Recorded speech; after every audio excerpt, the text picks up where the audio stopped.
शैनिक जी जूनागढ़ गुजरात से।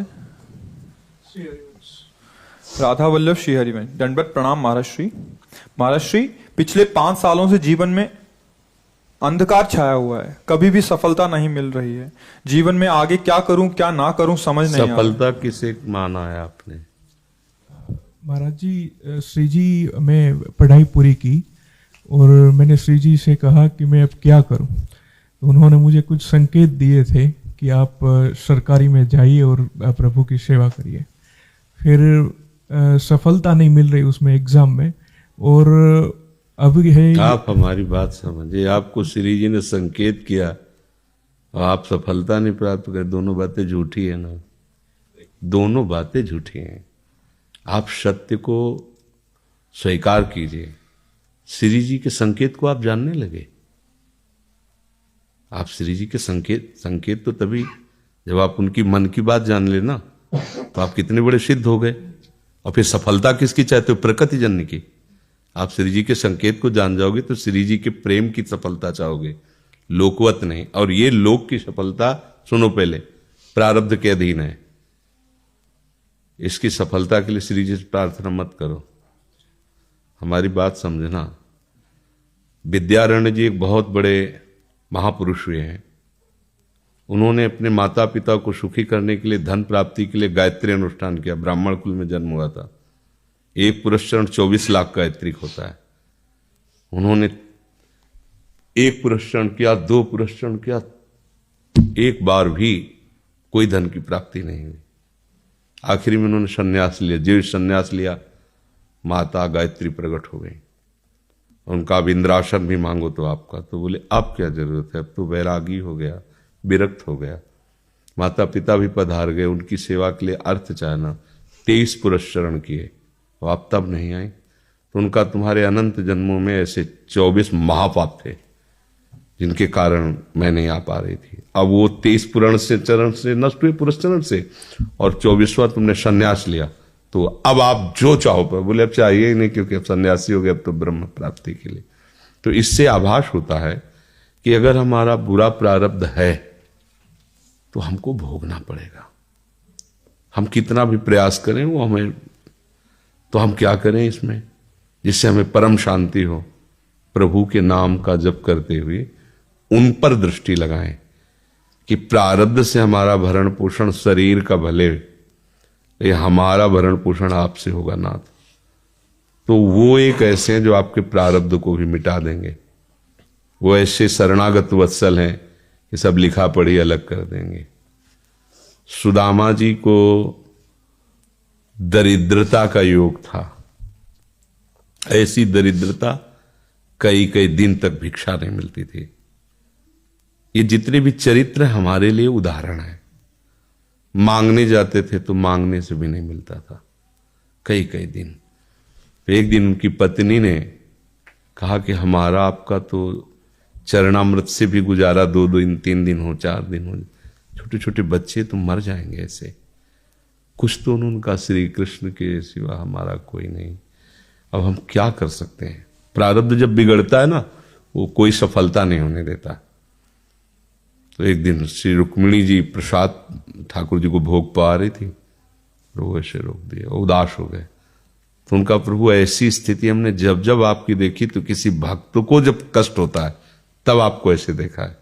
कौन सा भक्त है और क्या कष्ट है? तो का एक सुदामा नाम के हमारे मित्र हैं, कई दिन से भोजन भी उनको, प्रभु आपके मित्र और मैं आपकी दासी, महालक्ष्मी का अवतार रुक्मिणी, आप हुक्म कीजिए, लोक लोक की संपत्ति वहां।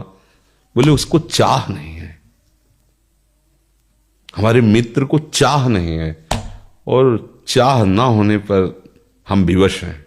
अगर वो चाह कर ले तो सारी व्यवस्था हो जाए। तो बोले पैदा करो जाके चाह। बोले उनके हृदय में तो नहीं पैदा कर सकते, हम भी, क्योंकि जिस हृदय में भगवान का आश्रय और निरंतर चिंतन है वहां माया की चाह नहीं होती। बोले उनकी पत्नी के हृदय में, बोले प्रयास करते हैं जाके। भगवान संत वेश में गए, भिक्षाम दे, वो निकली। अतिथि का सत्कार करना गृहस्थ का धर्म होता है। हाथ जोड़ा और कहा हम असमर्थ हैं, आपको भिक्षा नहीं दे सकते। क्यों? बोले हम अपवित्र हैं, हमारे ऊपर सूतक लगा हुआ है। किस बात का सूतक? हमने एक पुत्र जन्मा है। तो ठीक है, हम 10-12 दिन बाद आ जाएंगे। बोले नहीं, आजीवन अपवित्र रहेंगे। वैसा कौन सा? बोले दरिद्रता रूपी। विद्वान की पत्नी है तो ऐसे उनका दरिद्रता रूपी पुत्र का जन्म, अर्थात सीधे कि मैं नहीं दे सकती या देने योग्य नहीं, ऐसा न कहीं उनका, मैं अपवित्र हूं। तो उनका दरिद्र कैसे हो सकती हो? जिनके पति के मित्र द्वारिकाधीश भगवान श्री कृष्ण है, वो दरिद्र कैसे हो सकता है? एक बार कहो ना अपने पति से। चले गए। जो सुदामा जी आए तो उन्होंने कहा कि देखो आज एक अतिथि आए थे, उनको मैं कुछ नहीं दे पाई, मुझे बहुत कष्ट है कि मेरे पुत्र और आए हुए अतिथि का भी हम स्वागत नहीं कर सकती, उनका भरण आपके मित्र द्वारिकाधीश प्रभु श्री कृष्ण। सुदामा जी ने कहा, बोले चले जाओ ना, वो कुछ न कुछ सहयोग कर देंगे। तो बोले हम ऐसे मित्र नहीं बनाए कि वो हमारा सहयोग करें, कभी नहीं, मर जाऊंगा पर उनसे ये नहीं कहूंगा कि आप हमारा। बोले मत कहना, दर्शन के लिए तो चले जाओ, वो सुना है इतने उदार हैं कि वो जाने पर ही दे देंगे। सुदामा जी ने कहा दर्शन के लिए तो जा सकते हैं, बहुत दिन हो गए, ठीक है, पर मित्र के पास जाए तो कुछ लेके जाना चाहिए, मेरे पास तो कुछ नहीं है ना। पड़ोस में जैसे किसी से मांगने गई तो, अरे समय जब बिगड़ता कोई नहीं होता साथ। एक ने थोड़ी उदारता दिखाई तो चावल पछोरने पर जो आगे कणका होते चावल के, जो प्राय वो लिए सुदामा जी ने कहा हमारे प्रभु भाव के भूखे, कुछ ले जाएंगे, खाली हाथ तो नहीं है। पोट्री में सारांश में बता रहे हैं, द्वारपालों ने देखा कि हड्डी हड्डी शरीर में कई जगह से फटे वस्त्र, बेवाई फटी हुई, मतलब दिखाई दे रहा था दरिद्रता की मूर्ति है। तो उनका किससे मिलना है तुमको? तो उनका श्री कृष्ण से। बोले संभाल के बोलो, क्योंकि वो पार्षद है, अनंत कोट ब्रह्मांडों के नायक प्रभु के ऐसे बोले कोई श्री कृष्ण को ऐसे गली आए। उनका जाके तो तुम बोलो ना, श्री कृष्ण से जाके कह दो कि एक सुदामा नाम के ब्राह्मण आए हुए। पार्षद प्रभु बड़ा अजीब आदमी है, आपका नाम बिना किसी सभ्यता के ले रहा है। वो कह रहा श्री कृष्ण से कह सुदामा, कूद पड़े। भगवान दौड़े, वो पार्षद वो सब की ब्रह्मा जी शंकर जी आते हैं तो वहां खड़े रहते हैं घंटों, भगवान ऐसे भागे जाके। सुदामा जी को पता था ना, हमारे रुक्मिणी जी के महल में रुक्मिणी जी के पलंग पर बैठाते हैं, स्वयं चरण पखारते हैं सब। अब ये वैभव, क्या हालचाल है, कैसे हो? प्रभु आप सब जानते हो, आपकी बड़ी कृपा है। तो ब्याह हो गया, हाँ ब्याह भी हो गए, बच्चे भी हो गए। हमारे पास आए हो तो कुछ तो लाए ही होगे। अब वो सड़े से कपड़े में चावल, कैसे बड़ी बड़ी वो वैभव, महारानियां सब भगवान का। चुप ऐसे बोले, देखो फिर चूक कर रहे हो, हमारे हिस्से की चोरी पहले की थी और फिर चूक कर रहे हो। और उन्हें हिम्मत नहीं पड़ रही थी, इतने महामहिम प्रभु को कैसे हो तंदुर। भगवान ने ऐसे छीला, ओहो आज तक मुझे ऐसा स्वाद नहीं मिला। भगवान बड़ाई कर रहे, देखो रुक्मिणी जी की आंखों में आंसू आ गया, वो दृश्य। भगवान पकड़ लिया हाथ, बस प्रभु हम आपके सिवा नहीं रह सकती हो। भगवान तो सुदामा जी का स्वागत सम्मान कुछ दिन, अच्छे कपड़े पहनाए। जब चलने लगे ना तो भगवान की तरफ वो देखते, मतलब कामना नहीं पर कि देखा पत्नी कह रही थी जाओगे कुछ लोग कुछ, चले प्रभु, हाँ ठीक है।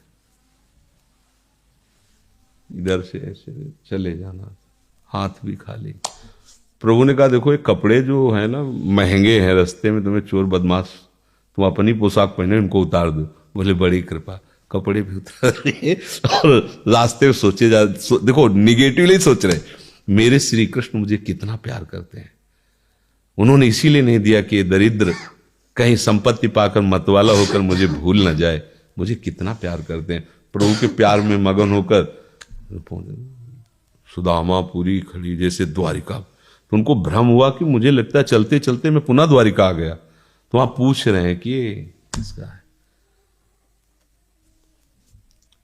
भगवान के पास विधाता है, उनका प्रभु ये तो गलत हो गया, इनके भाग्य में हमने लिखा था क्षय श्री,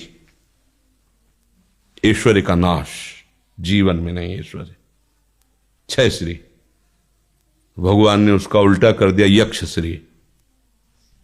जैसे कुबेर का अथाह धन का खजाना, त्रिभुवन का खजाना वही है कुबेर के पास, ऐसे कुबेर का खजाना यक्ष श्री। तो कहा प्रभु, तो उनका इन्होंने एक पुण्य किया है, अनंत ब्रह्मांडों के समस्त जीवों को तृप्त कर दिया है। प्रभु खुद को खाने को ले तृप्त, बोले मेरे रोम रोम में करोड़ करोड़ ब्रह्मांड वास करते हैं और इनके तंदुलों से मैं तृप्त हो गया। अनंत ब्रह्मांडों का भंडारा हो गया, उसका जो पुण्य होता है लिख दो इनके भाग्य में। अब किसी की चलेगी प्रभु के आगे? तो एकमात्र प्रारब्ध को मिटाने वाले भगवान है। कर तुम अकर तुम अन्यथा कर तुम। तो आप भगवान की शरण होकर उनका नाम जप कीजिए और उनसे प्रार्थना कीजिए कि आपको उचित लगे तो समस्या का समाधान कर दीजिए, नहीं तो मुझे समस्या से लड़ने का बल और विवेक दीजिए, बात बन जाएगी।